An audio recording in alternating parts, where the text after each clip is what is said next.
لقيت صورة ليا وانا نايم، بس المشكلة ان ما كانش فيها حد في البيت غيري.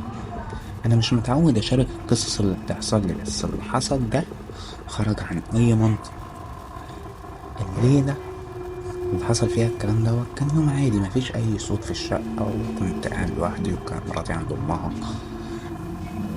قافل الباب عليا ودخلت عشان انام. قلت هنام بدري علشان ورايا شغل الصبح تاني يوم. كان الساعة كام معرفش تقريبا.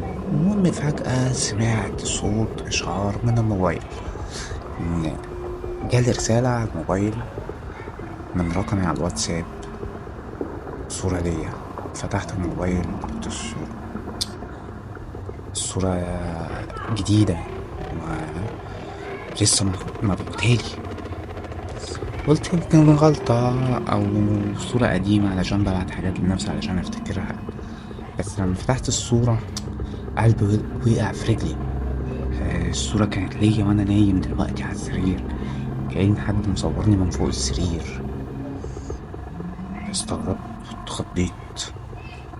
كنت متأكد إن أنا مقفل الدنيا قبل ما أنام. قمت قعدت أدور في الشقة وأقلب في الشقة. دخلت المطبخ والحمام واتدمر الشقة كلها، مفيش حد غيري. لكن الغريب بجد إن الصورة دي ما اتصورتش من الكاميرا بتاعة الموبايل. الصورة ديت متصورة بكاميرا عادية ومبعوتهالي. المهم تاني يوم قلت أودي التليفون لحد بتاع تليفونات، يمكن يقولي حاجة.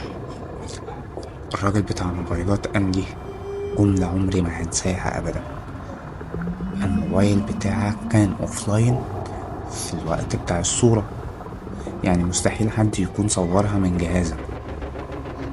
أنا اترعبت. من ساعتها وأنا مبنامش كويس.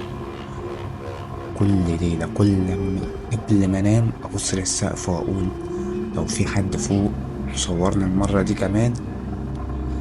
آه، خليك شوية واطلعلي. متنساش لو عجبتك القصة اعملي لايك وفولو واديني كومنت.